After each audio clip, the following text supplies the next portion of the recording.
पर वोट चोरी किसको कहते हैं वो मैं बताना चाहता हूं। और हमारे यहाँ कुछ परिवार ऐसे हैं जो पूछते नहीं, वोट चोरी करते। अच्छा बोलिए आप। हाँ बोले आप बोले। हाँ बोले आप बोले। स्पीकर सर, मेरा कल एक सवाल था जो हिंदुस्तान के इतिहास में पहली बार डिसीजन लिया गया कि इलेक्शन कमिश्नर्स को फुल फुल इम्यूनिटी दी जाएगी। ठीक है, ये है ना, इसका जवाब इसका पीछ मैं खत्म नहीं किया सर। इसके पीछे जो थिंकिंग थी वो हमें सबसे पहले बताएं। ठीक है। दूसरी बात, नहीं हरियाणा की जहां इन्होंने बात की, इन्होंने एक उदाहरण लिया, वहां पर अनेक उदाहरण हैं। वो भी आपने दिया था ना, 19 वो भी आपने दिया था, इसलिए दिया वो भी। 19 लाख वहां पे फेक लोग, वो उदाहरण आपने दिया था, इसलिए उसका जवाब दिया। और ये भी हमें बता दीजिए, actually let us have a debate on my press conference. Let us go, let us have very good idea, let us have a debate on the press conferences. Amit Shah ji, I challenge you to have a debate on the 3 press conferences. Please ठीक है, बैठ जाइए माननीय, please माननीय, आपने बात की थी, प्लीज। ये डिबेट ही तो चल रही है।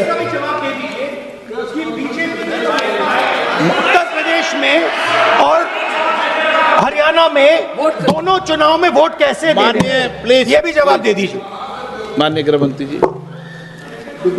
मान्यवर, पहली बात मैं स्पष्ट करना चाहता हूं, मैं 30 साल से विधानसभा और संसद में जनप्रतिनिधि के रूप में चुनकर आता हूं। मुझे लंबा अनुभव है संसदीय प्रणाली का। विपक्ष के नेता महोदय कहते हैं कि पहले मेरी बात का आप जवाब दीजिए, मैं सुनना चाहता हूं। आपकी मुनसफी से संसद नहीं चलेगी। मेरे आप बोलने का क्रम मैं तय करूंगा, इस तरह से नहीं चलेगी संसद। मान्यवर, उनको धैर्य रखना चाहिए, मेरा जवाब सुनने का। इनकी एक एक बात का जवाब मैं दूंगा, मगर मेरे भाषण का क्रम वो तय नहीं कर सकते, मैं करूंगा, क्योंकि मैं बोल रहा हूं।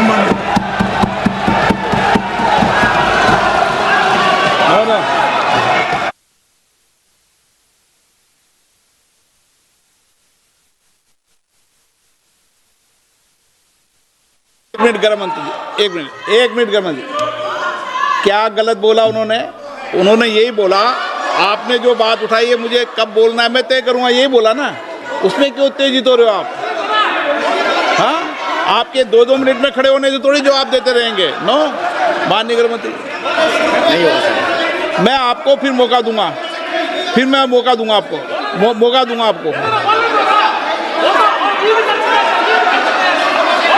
हाँ बोलिए, बोलिए सर। ये बोलिए। आपने अगर अमित शाह जी का रिस्पांस देखा तो ये कंप्लीटली डिफेंसिव रिस्पांस है, ये घबराया हुआ रिस्पांस है, ये डरा हुआ रिस्पांस है। अब सुनिए पूरी बात, प्लीज मानिए। नो, सच्चा रिस्पांस नहीं है। माननीय गृहमंत्री जी, मान्यवर, आपके चेहरे पर बैठो। मान्यवर, आपके चेहरे पर चिंता की लकीरें मैं देख रहा हूं कि मैं क्या बोलूंगा। मैं उनके उकसावे में नहीं आऊंगा, मैं मेरे विषय पर बोलूंगा। मान्यवर, मैंने इतना ही कहा कि मेरे भाषण का क्रम मैं तय करूंगा। मेरे भाषण का पहले क्या बोलना, बाद में क्या बोलना, मैं तय करूंगा। और मैं मानता हूं कि हर एक वक्ता का ये अधिकार है, उनका भी है, मेरा भी है। कल वो बोल रहे तो हम ऐसा थोड़ी ना बोले आप झूठ क्यों बोल रहे हो। हम नहीं बोल सकते साहब, वो माननीय विपक्ष के नेता है, वो बोल सकते अपना भाषण। मान्यवर, और मैंने तो ये भी कहा, मेरा पूरा भाषण छूट कर कुछ बच जाता है तो आप पूछिएगा, मैं जवाब दूंगा। मगर अब धैर्य भी चाहिए और सुनना भी चाहिए, दोनों चीजें करनी पड़ती है। मान्यवर, वोट चोरी का कोहराम बचा। मैं वोट चोरी किसको कहते हैं वो बताना चाहता हूं। वोट चोरी के 3 आयाम हैं। एक तो मतदाता नहीं है, मतलब योग्यता नहीं है, और आप वोटर बन जाते हो तो वोट चोरी माना जाएगा। दूसरा, आप गलत प्रकार से चुनाव जीतते हो तो वोट चोरी माना जाएगा। और तीसरा, जनादेश को डिफाई करते हो, मतलब वोट के विपरीत आप कोई पद प्राप्त कर लेते हो तो भी एक प्रकार से वोट चोरी होता है। अरे सुनो ना, क्यों जल्दबाजी करते हो मानिकम, क्यों? अब मैं 3 वोट चोरी की घटनाएं बताना चाहता हूं। सबसे पहली घटना हुई, आजादी के बाद देश का प्रधानमंत्री तय करना था। तय कौन करना था? तो उस वक्त के जितने प्रांत थे, इसके कांग्रेस के अध्यक्षों ने, उनके एक एक वोट से तय होना था। अब 28 वोट श्री सरदार पटेल को मिले और 2 वोट जवाहरलाल नेहरू जी को मिले।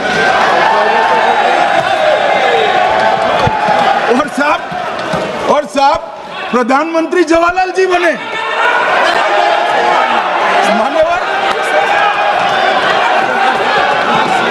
मान्यवर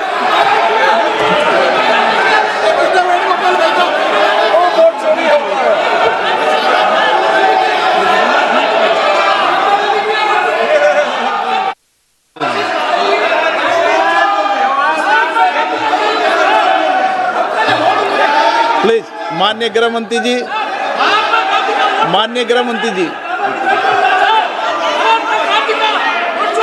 प्लीज।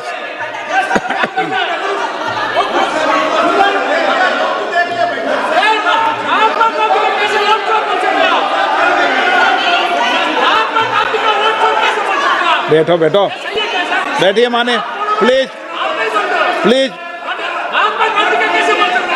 प्लीज।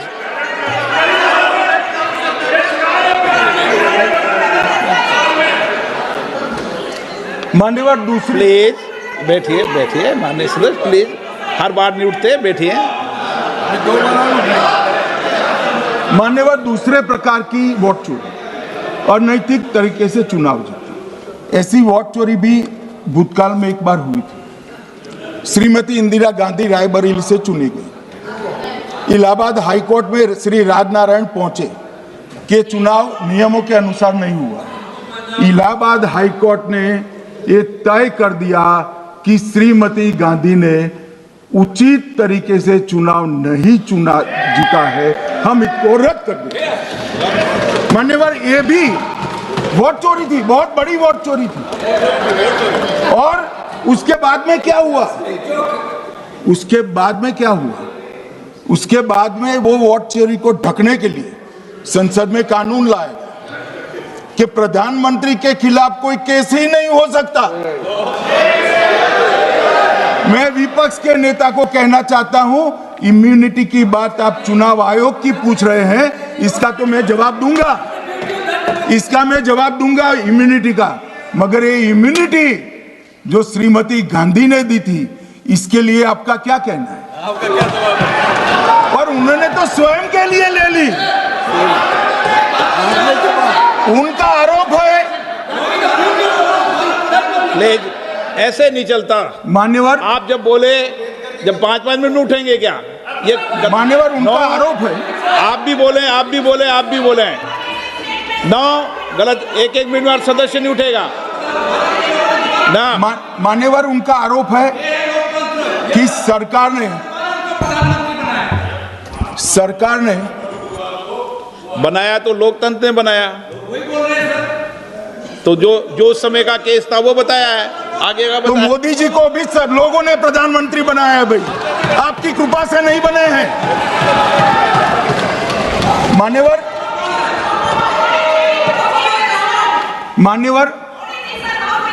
नो प्लीज, ऐसे मान्य तरीका ठीक नहीं है आपका, 2-2 मिनट में उठना।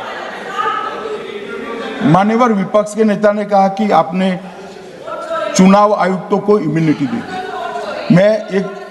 इनका आरोप सत्य नहीं है, मैं इसकी बात बाद में करता हूं। परंतु हमने तो चलो मानो चुनाव आयुक्त को इम्यूनिटी दी, श्रीमती गांधी ने तो अपने आप को इम्यूनिटी दी थी। और फिर जब ये संवैधानिक सुधार के वायरस चैलेंज हुए तो वो केस जीतने के लिए 2, 3 और 4 नंबर के सर्वोच्च न्यायालय के जज को बाईपास कर चौथे नंबर के जज को चीफ जस्टिस बनाया और वहां केस भी जीत लिया। और मानने वाले तो इतिहास है, कौन झुठला सकता है? इनको कोई पढ़ाता नहीं है इतिहास, ये तो इतिहास है, सर्वोच्च अदालत और संसद के रिकॉर्ड में रखा हुआ इतिहास है। इसके खिलाफ लल्लन सिंह जैसे कितने लोग पूरा जीवन लड़े बिहार में, इमरजेंसी के खिलाफ जेल में गए।